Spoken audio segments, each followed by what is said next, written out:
En el siglo VI a.C., una época que presenció profundas transformaciones en el pensamiento humano a nivel mundial, nació uno de los sabios más influyentes de la historia. En el año 551 a.C., exactamente en el pequeño estado feudal de Lu, lo que hoy forma parte de la provincia de Shantung, vino al mundo un niño llamado Confucio, conocido en nuestro lado del mundo como Confucio. Su linaje, aunque poseía raíces nobles que supuestamente se remontaban a la antigua dinastía Shang, se encontraba profundamente empobrecido.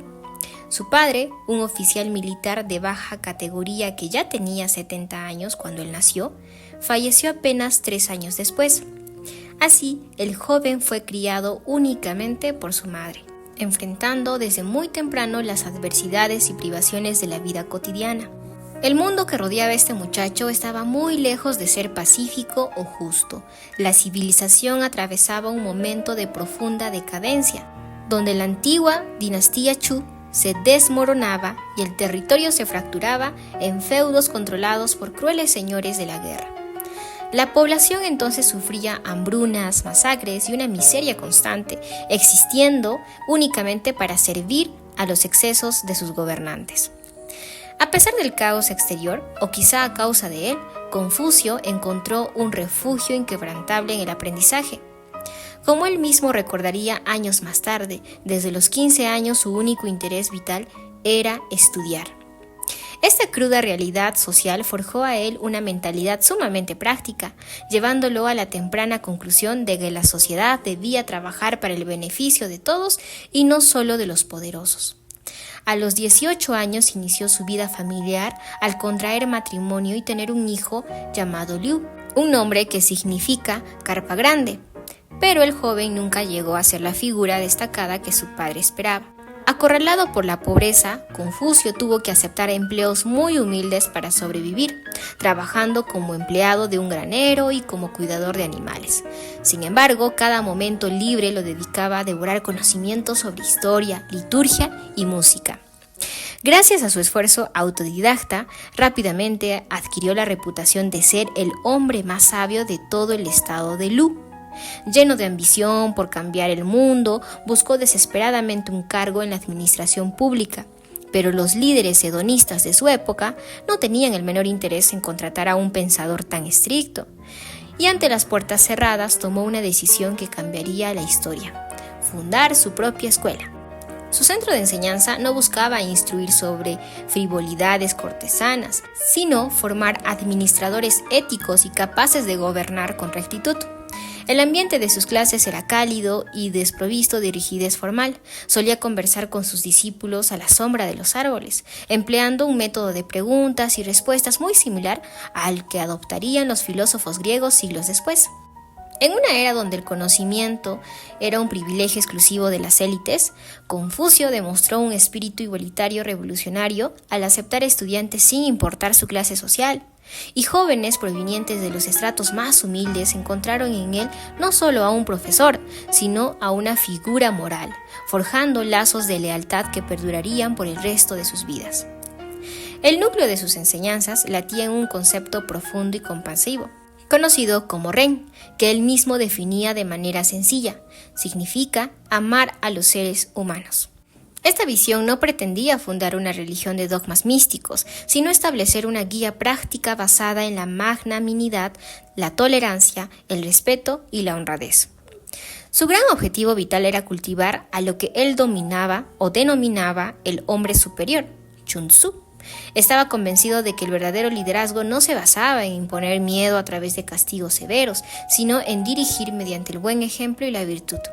Creía firmemente que si el gobernante actuaba con rectitud, el pueblo naturalmente sentiría vergüenza de actuar mal y viviría en armonía. A los 50 años, tras décadas de preparación y paciencia, la oportunidad de poner en práctica sus ideales por fin llegó. El príncipe de Lu, impresionado por su intelecto, lo nombró ministro de crimen. Entonces demostró ser un funcionario increíblemente eficaz, estableciendo un orden tan admirable que los robos desaparecieron por completo de su región. Tristemente, el éxito moral suele despertar las envidias del poder corrupto. y para deshacerse de él, alguien sobornó al primer ministro de su estado enviándole 80 hermosas jóvenes. El gobierno cayó ante la tentación, relegando al filósofo a un cargo pomposo pero sin verdadera autoridad. Fiel a su inquebrantable integridad, Confucio prefirió renunciar con disgusto antes que ser un simple adorno en una corte corrompida. A partir de ese momento, inició entonces la etapa más errante y difícil de su vida. Acompañado por unos pocos fieles discípulos, emprendió un largo peregrinaje por toda China, que duraría más de una década, buscando incansablemente a un líder dispuesto a adoptar sus principios de buen gobierno. Sus viajes estuvieron plagados de rechazos y peligros. Su implacable honestidad y su negativa a ceder ante la corrupción lo hacían indeseable para la mayoría de los gobernantes. Incluso llegó a sufrir intentos de asesinato, como ocurrió en la provincia de Sunk, lo que lo obligó a viajar de incógnito para proteger su vida y poder continuar su marcha. Finalmente, cuando contaba ya con 67 años de edad, agotado por el esfuerzo y ante la insistencia de sus discípulos, aceptó que su cruzada política personal había terminado y decidió regresar a su añorada tierra de Lu.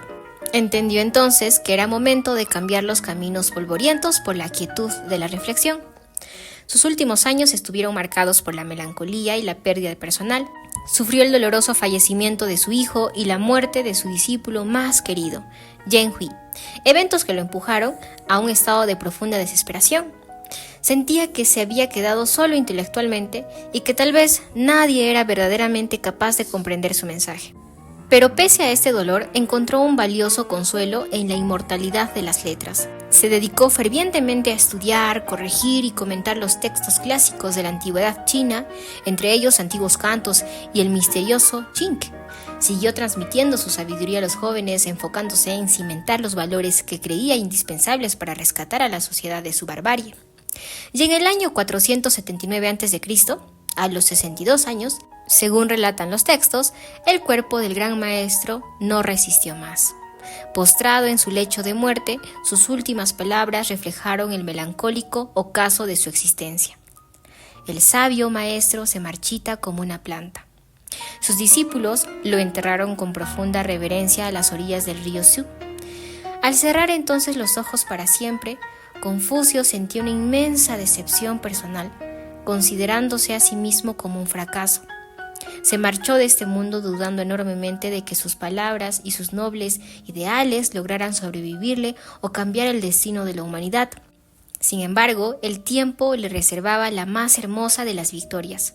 Con el paso de los años, sus alumnos se convirtieron en influyentes administradores que sembraron sus ideas por todos los rincones del imperio. Aquel hombre que deambuló buscando un empleo honesto terminó siendo el gran arquitecto del pensamiento oriental, dejando un legado de rectitud y compasión que sostuvo a toda una civilización durante más de 2000 años.